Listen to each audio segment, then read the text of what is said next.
오늘 성경 말씀 마태복음 20장 13절에서 16절 말씀입니다. 마태복음 20장 13절에서 16절 말씀. 주인이 그 중에 한 사람에게 대답하여 이르되 친구여 내가 내게 잘못한 것이 없노라. 내가 나와 한 데나리온의 약속을 하지 아니하였느냐. 내 것이나 가지고 가라. 나중은 이 사람에게 너와 같이 주는 것이 내 뜻이니라. 내 것을 가지고 내 뜻대로 할 것이 아니냐. 내가 선함으로 내가 악하게 보느냐. 이와 같이 나중된 자로서 먼저 되고 먼저 된 자로서 나중되리라. 아멘. 오늘 특성 다윗샘 특성 후에 서원복 목사님 나오셔서 불공평하신 하나님께 라는 제목으로 말씀 전해 주시겠습니다.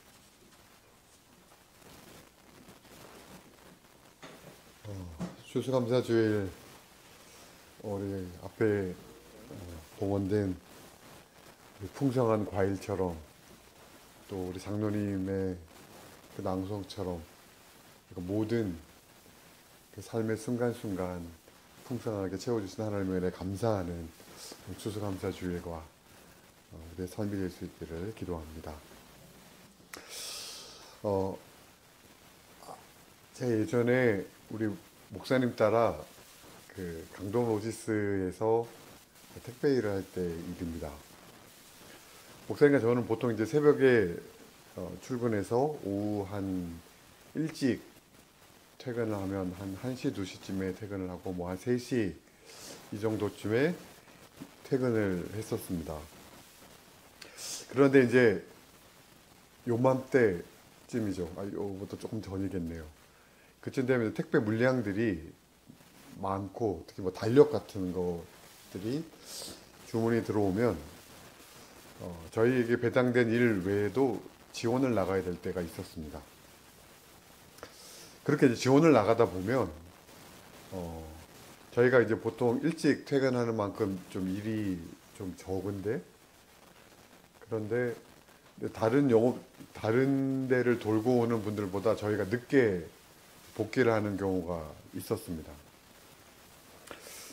그런데 이제 여러분 뭐 잘 아시겠지만 최 목사님은 남 돕느라고 퇴근 시간이 늦어졌는데 또 다들 정리하는데 우리가 먼저 퇴근할 수는 없지. 그래서 정리를 다 해주고 이렇게 오시고 이러셔서 그거 참 아름다운 모습이지만 전 참 화가 나는 거예요. 일찍 퇴근하는 만큼 돈도 덜 받는 건데 그런데 정리를 돕는다고 사실 뭐 월급을 더 주는 것도 아닌데 그렇게 하는 목사님이 자꾸 막 짜증이 나는 거예요.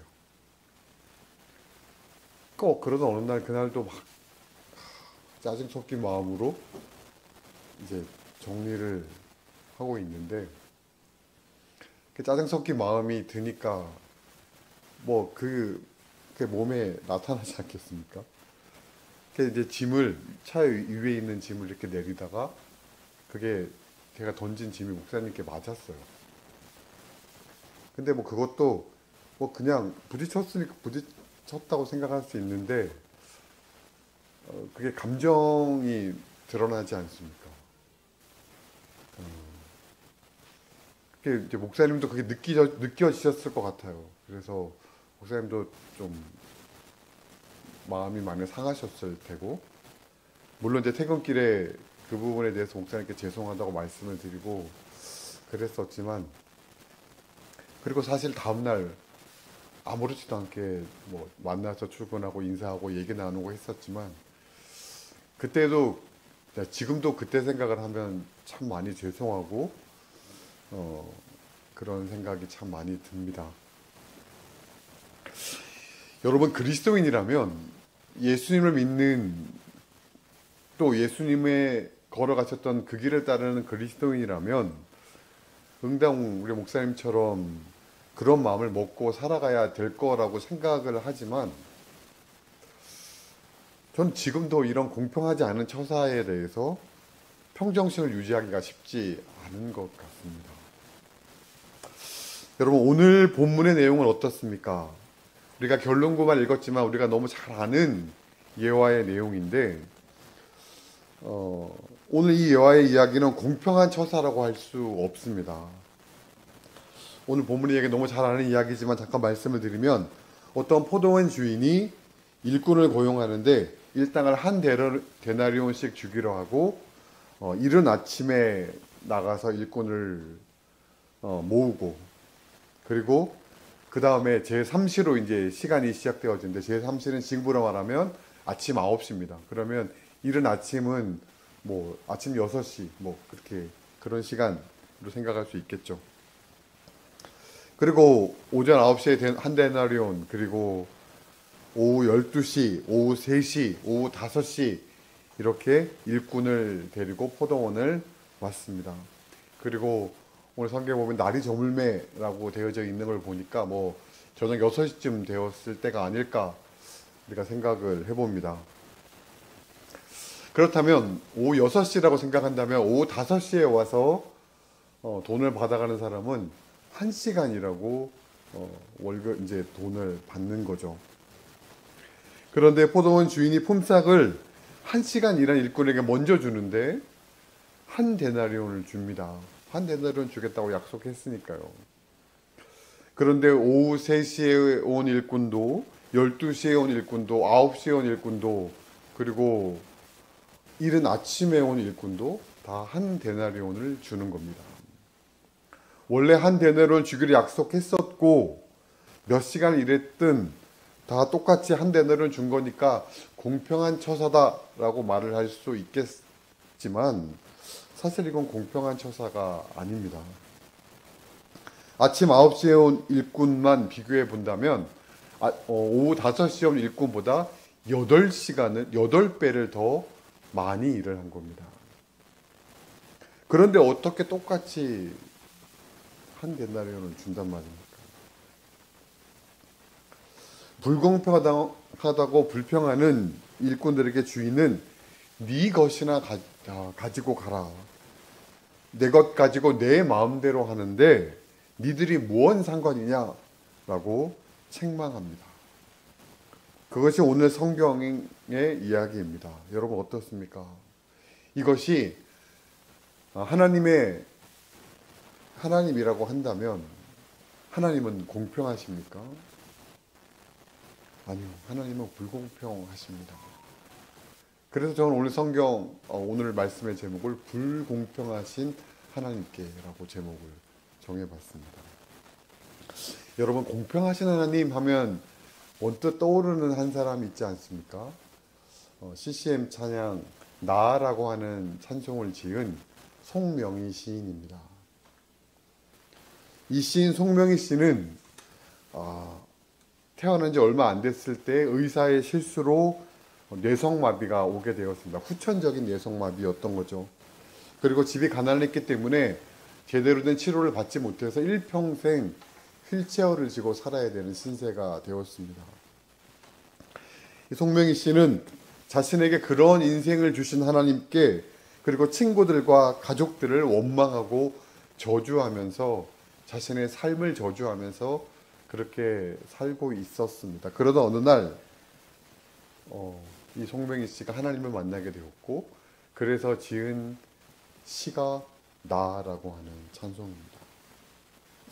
제가 학창 시절에 이 나라고 하는 이 찬송을 참 많이 불렀던 것 같습니다.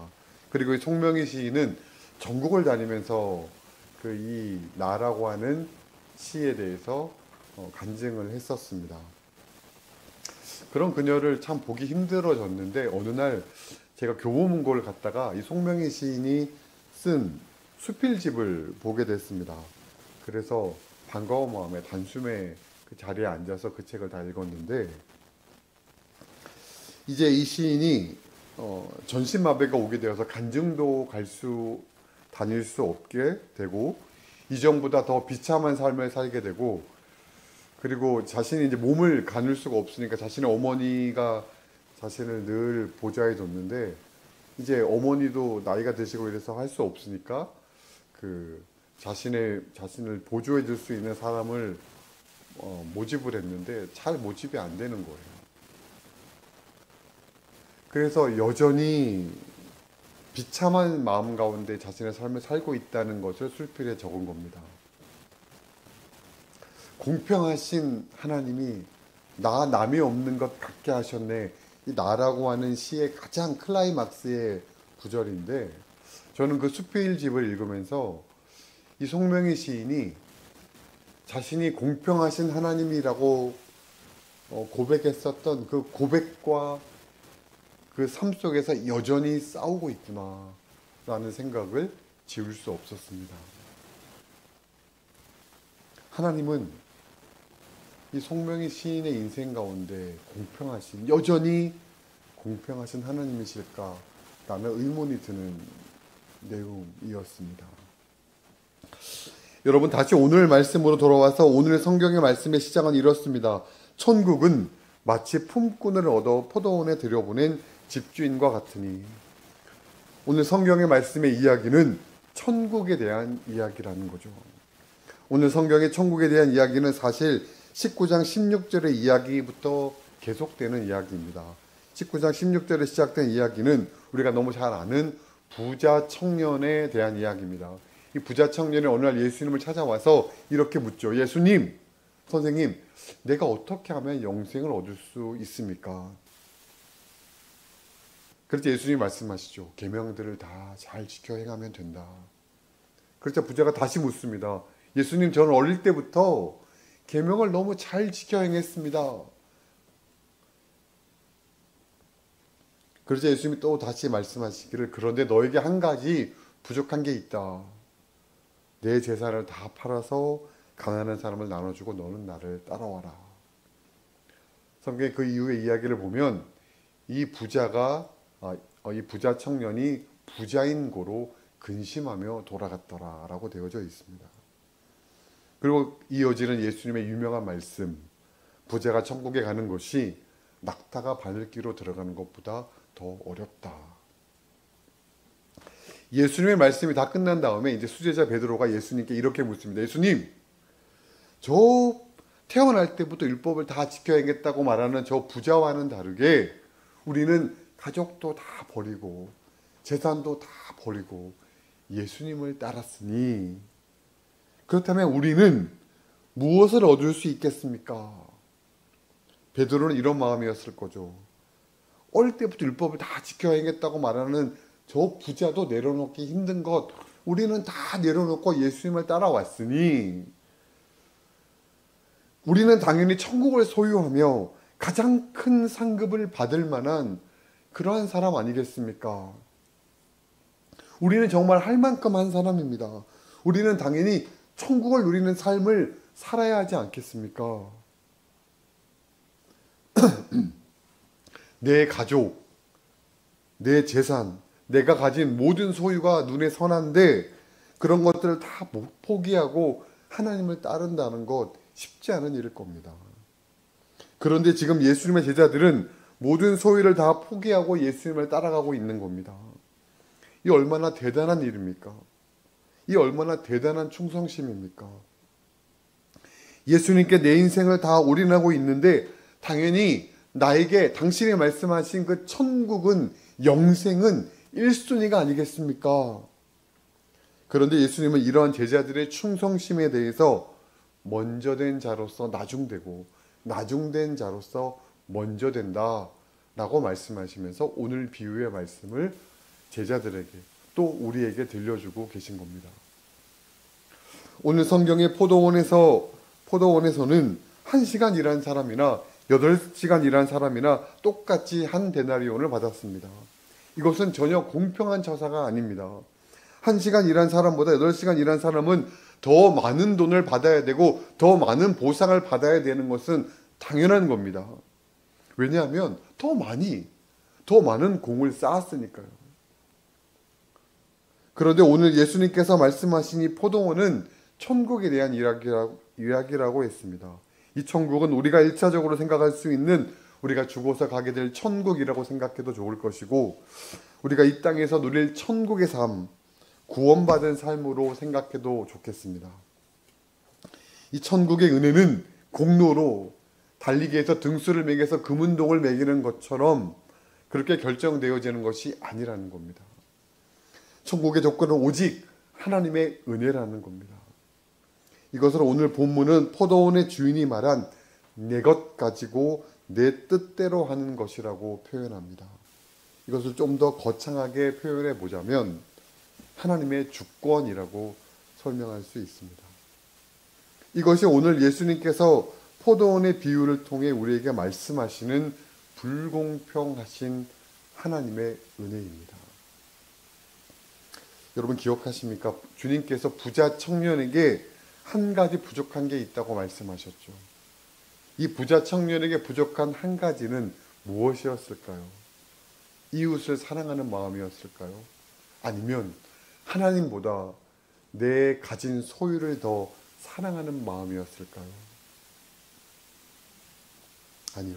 그에게 부족한 한 가지는 천국의 유일한 조건인, 내가 천국을 누리는 삶을 살아가는데 유일한 조건인 하나님의 은혜. 더 정확하게 표현하자면 하나님의 은혜와 하나님의 긍휼을 바라는 마음이었을 것입니다. 마찬가지로 제자 베드로를 포함한 12제자, 가족도 버리고 자신의 모든 소유를 버리고 오직 하나님을 바라보는 주님을 따랐던 제자들도 하나님의 은혜가 없다면, 더 엄밀하게 말해서 하나님의 은혜를 바라고 사모하는 마음이 없다면 결단코 하나님의 나라에 이를 수 없을 것이며 하나님의 나라를 누리며 살아갈 수 없을 것이라는 겁니다. 여러분, 은혜가 무엇입니까? 여기 있는 제 아내 우리 박은혜 선생님의 이름이 은혜입니까? 뭐 그것도 은혜죠. 은혜는 내 업적과 상관없이 나에게 주어지는 것이 은혜입니다. 우리는 부모님께서 자식에게 베풀어 주시는 사랑을 부모님 은혜라고 부릅니다. 그것을 왜 은혜라고 부릅니까? 자식을 향한 부모의 사랑은 대가를 바라는 사랑이 아니기 때문에 그렇습니다. 물론 사람이기 때문에 내 자식이 날 서운하게 하거나 홀대할 때 내가 너를 어떻게 키웠는데 라는 원망의 마음이 들기도 하고, 내가 내 자식이 나에게 효도할 때 내가 이 정도는 누릴 수 있지, 내가 내 자식에게 어떻게 했는데, 이런 마음이 들 수도 있습니다. 그럼에도 불구하고 부모가 자식을 키울 때 기대감과 계산으로 자식을 키우는 것이 아니기 때문에 우리는 부모님의 그 사랑을 부모님의 은혜라고 합니다. 사랑하는 여러분, 오늘은 이제 2024년도 달력을 2달밖에 남지 않은 추수감사주의를 우리가 보내고 있습니다. 2024년 한 해를 되돌아보면서 올 한 해 여러분의 삶 속에서 고백할 수 있는 하나님의 은혜는 무엇입니까? 우리는 오늘 본문을 통해 이런 설교를 들어보신 적이 있을 것 같습니다. 우리는 1시간 일하고 한 데나리온 받은 일꾼입니다. 그 말씀대로라면 8시간 일하고 한 데나리온 받은 일꾼의 입장에서는 하나님의 불공평하신 하나님이시지만 1시간 일하고 한 데나리온 받은 일꾼의 입장에서 본다면 그것은 정말로 은혜일 것입니다. 그것은 불공평하냐 공평하냐를 논할 수 없는 그 은혜는 감사하고 귀한 것일 거라는 겁니다. 그래서 저는 조금 다른 이야기를 좀 더 해보려고 합니다. 어쩌면 우리 인생은 8시간 일하고도 한 데나리온도 받지 못하는 것 같은 그런 인생일지도 모르겠습니다. 제가 살던 곳이 울산이었는데, 그래서 제 동생이 대학을 졸업하면서 제가 형이 울산에 살고 있으니까 저희 집에 와서 한 몇 년을 살았습니다. 그냥 뭐 아무것도 근거도 없이 그냥 형 믿고 따라서 형 집에 얹혀서 한 몇 년을 살았는데, 근데 이제 뭐 일을 해야 되니까 처음에 현대카드에서 카드 영업사원을 하다가 그걸 그만두고 취향이 안 맞는 것 같다. 그래서 영업은 내 길이 아닌 것 같다 이러더니 또 BMW 수입 자동차 영업사원이 됐어요. 그때 그랬던 고충이 있었는데 영업은 가장 중요한 게 실적이지 않습니까? 그리고 실적에 있어서 가장 중요한 건 인맥이잖아요. 그런데 서울에서 살았던 사람도 아니고 오히려 울산에 살았으면 좀 더 나았을 텐데 서울에서 살다 보니까 게다가 그때 뭐 형이 있는 그 교회도 교인도 없는 그런 교회였고 그러다 보니까 어떤 사람은 잠깐 나갔다 와서 몇 건의 영업 건수를 따오내는데 동생은 하루 종일 돌아다녀도 한 건도 따내지 못하는 거예요. 여러분, 그런 제 동생에게 있어서 세상은 공평했을까요? 아니, 이 세상은 공평합니까? 아니, 그럼 세상은 그렇다고 치고 우리 하나님 믿는 사람이니까 믿음의 세상은 공평합니까? 하나님의 은혜가 넘쳐난다고 하는 저 사람과는 달리 나도 저 사람만큼 아니 저 사람보다 훨씬 더 신앙의 공덕을 쌓고 살아왔는데 열심히 내 삶을 하나님 앞에 맡기고 살아왔는데 도무지 나아지지 않는 상황 속에서 하나님을 바라보는 내 신앙은 공평하냐는 겁니다.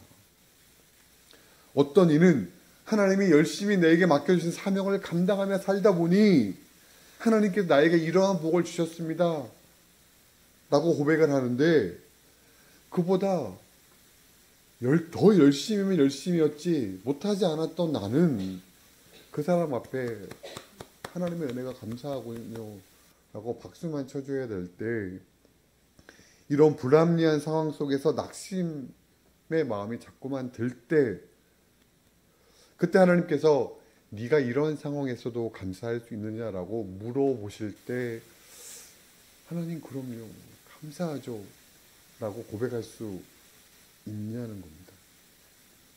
설상가상이라고 또 그런 상황에서도 고난이 겹치는 상황이 내 삶 속에 계속되어질 때 도대체 왜? 라고 하는 질문 앞에서 하나님의 응답은 이런 상황에서도 라고 우리에게 되물어 보실 때 우리 이런 상황에서도 감사할 수 있냐는 거죠.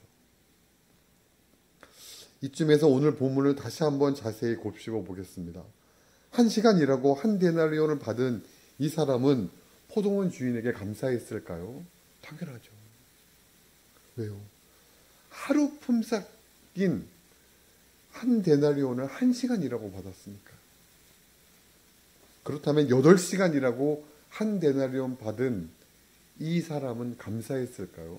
아니요. 감사하지 않았을 것 같습니다. 왜냐하면 내가 정당하게 일하고 정당한 삭스를 받았으니까요. 당연히 받을 만큼 받은 거니까요. 그렇지만 이 사람은 간과한 것이 하나 있습니다. 아침 일찍부터 선택되어서 그 하루를 오늘 하루 내가 어떻게 살지 내가 오늘 하루 일하지 않으면 나는 오늘 하루를 굶어야 되는데 내 가족은 굶어야 되는데 라고 끊임없이 최소한도 7시간 이상을 신음하면서 시름 속에 살았던 고민하였던 그 시간을 보내지 않을 수 있었음에 감사할 수 있는 마음이 그 8시간 일한 일꾼에게는 없었을 거라는 거예요. 그렇지만 1시간 일한 이 노동자는 그가 손에 쥔 1데나리온은 감당할 수 없는 은혜였다는 겁니다. 자신은 1데나리온을 받을 만한 자격이 없는 사람이라고 생각했기 때문에 그렇습니다. 오늘 예수님의 포도원 비유는 하나님의 은혜에 대한 두 부류의 마음가짐을 보여줍니다. 하나는 당연히 내가 누려야 될 정당한 것이다 라고 하는 마음과 또 하나는 감당할 수 없는 은혜에 감격하여서 은혜로 감사로 충만한 마음입니다. 사랑하는 여러분, 우리는 이 두 부류 가운데 어떠한 마음입니까? 데살로니가전서 5장 18절은 이렇게 말합니다. 범사에 감사하라. 이 범사의 범자는 무릇 범자입니다. 모든 일에 감사라는 겁니다. 도무지 감사할 수 없는 순간에도, 도무지 감사할 수 없는 상황에도 감사라는 말입니다. 뭐가 감사합니까? 그 상황에서도 내가 여전히 감사할 때 하나님은 삶의 순간순간 채우신 당신의 손길을 내 삶 속에서 발견하게 하실 것이라는 것을 믿고 또 그것을 발견하고 감사하는 겁니다. 예전에 제가 그 새누리교회 목회하다가 1층에 지하에 교회가 있다가 1층으로 교회를 이전해서 공사를 할 때 일입니다. 새롭게 건물을 1층에 건물을 얻고 교회 리모델링 공사를 하는데 너무 기분이 좋은 거예요. 근데 교회가 이제 1층이 저희 교회가 있던 곳이었고 2층부터는 빌라였습니다. 사람이 살고 있는데 그 단층짜리 빌라니까 주차 공간이 많이 없잖아요. 그러니까 교회 앞에도 늘 주차를, 그러니까 저희가 1층이고 그 저희 앞에니까 저희가 주차를 할 당연한 권리가 있는데도 주차를 할 수가 없었어요. 그런데 이제 공사를 해야 되니까 짐차들이 많이 들어오고 이래야 되니까 그 공사할 기간만이라도 좀 양해를 구하려고 했어요. 그때 마침 그날은 간판을 달아야 되는 날이었는데 간판을 달려면 뭐 사다리 차도 있어야 되고 그러니까 그날만은 꼭 그 앞에 공간을 좀 비워야 했어요. 그래서 빌라 분들한테 다 양해를 좀 구하고 이날은 사다리 차가 오니까 좀 앞에를 대지 않게 해주세요라고 했습니다. 이른 아침 일찍 앞에를 이제 교회를 갔더니 어떤 이제 SUV 차가 거기를 대져 있는 거예요. 전화를 했더니 전화도 안 받아요.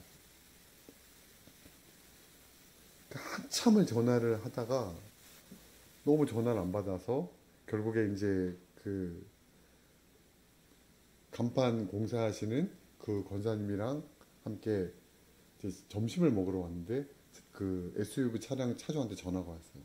그래서 제가 전화를 해서 막 전화 한참을 하다가 제가 감사합니다라고 이제 하고 전화를 끊었어요. 그러니까 그 권사님이 그 구로에 있는 배단위 교회 권사님이셨는데 목사님 차 빼주신대요? 아니요? 이랬어요. 그러니까 근데 뭐가 감사해요? 그런 거예요. 제가 그냥 입버릇처럼 아무 생각 없이 말한 감사였거든요. 그냥 전화 끊으면서 감사합니다 그런 거였거든요. 그래서 제가 그러게요. 뭐가 감사했을까요? 그냥 입버릇처럼 나왔나 봐요. 그러니까 참 목사님도 참 특이하시네요. 이제 그러시는 거예요. 그렇게 점심을 먹고 나왔어요. 나왔는데 SUV 차량이 없는 거예요. 그분이 노원에 있는 노원역 쪽에 있는 세무소예요. 어디를 다니시는 분이셨는데 전화를 끊고 나서 그 감사합니다라고 하는 제 말이 머릿속에서 떠나질 않더래요. 왜냐면 제가 계속 부탁을 하고 다녔잖아요. 그래서 택시를 타고 와서 차를 빼고 가셨다는 거예요. 나중에 이제 제가 이제 그 교회 계속 있으니까 그분이 와서 저한테 목사님 저 그때 이랬어요라고 하면서 교회를 다니시는 분도 아니셨는데 그렇게 말씀을 하시는 겁니다. 여러분 우리의 삶에 이런 어떤 감사에 대한 흥미로운 감사거리가 없었다고 하더라도 내 상황과 처지에 매몰되어서 부어주시는 그 하나님의 은혜를 매 순간순간 부어주시는 하나님의 은혜를 우리가 놓치지 않을 수 있기를 원합니다. 왜 나는 이것밖에 라고 하는 불평과 불만이 터져나오는 그 순간에도 내 마음을 하나님 앞에 온전히 두어 감사로 그 마음을 채울 수 있기를 원합니다. 시편 81편 10절 말씀에 내 입을 크게 열라 내가 채우리라. 아마 성경에는 그런 말씀이 없지만 제가 하나님이라면 이런 말씀을 더 붙였을 것 같아요. 네가 입을 벌리는 만큼. 그 말씀대로 우리의 삶에 감사의 입을 넓게 열어 하나님의 은혜가 그 안에 충만히 채워지는, 우리의 삶에 충만하게 채워지는 오늘의 삶이, 우리의 매일매일의 삶이 우리의 삶의 순간순간이 되어질 수 있기를 주님의 이름으로 간절히 축원합니다. 잠시 오늘 말씀 기억하며 기도하겠습니다.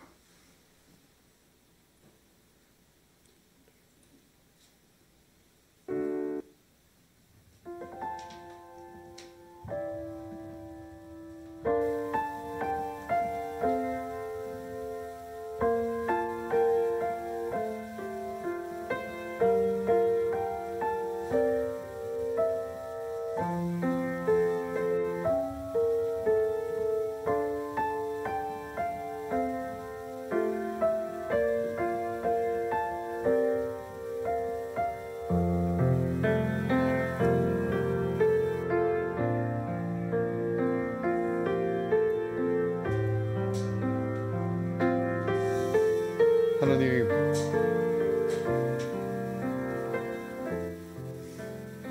올 한 해의 내 삶을 하나님 앞에 sem할 때 혹시 우리의 마음 가운데 불만족과 불평의 마음이 우리 안에 있지는 않았는지 이 시간에 되돌아봅니다.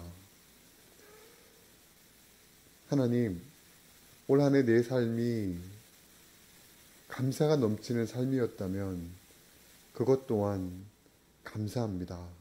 하나님, 그런데 혹시나 내 삶에, 내 마음에 불평과 불만족의 마음이 내 마음 가운데 가득했더라도 그럼에도 불구하고 감사합니다. 왜냐하면 2024년 추수감사주일 이 예배를 지금 하나님 앞에 온전히 드리고 있기 때문에 그렇습니다. 그리고 올 한 해 내 삶의 순간순간을 되돌아볼 때에 올 한 해도 내 삶에 주어주셨던 한 데나리온의 은혜가 있었음을 우리가 고백할 수 있기 때문에 그렇습니다. 주님, 이제는 그 불평과 불안한 마음 가운데 내 마음을 두지 않기를 원합니다. 이제는 매일매일의 삶에 부어주시는 하나님의 은혜를, 감사한 삶을 민감하게 캐치하고 반응할 수 있기를 주님 소원합니다. 그래서 매일매일의 삶이 주님과 동행하며 주님과 함께 살아가는 삶이 되어줄 수 있기를 주님 소원합니다. 내 손에 쥐어주신 그 한 데나리온의 은혜로 주님께 감사하고, 그래서 내 입을 더 크게 벌려 주님이 주시는 그 은혜를 더 크게 받아 누리는, 그래서 내 삶에 더욱더 감사가 넘치는 귀하고 복된 믿음의 삶이 다 될 수 있도록 하나님 함께하여 주옵소서. 감사를 드리며 예수님의 이름으로 기도하였습니다.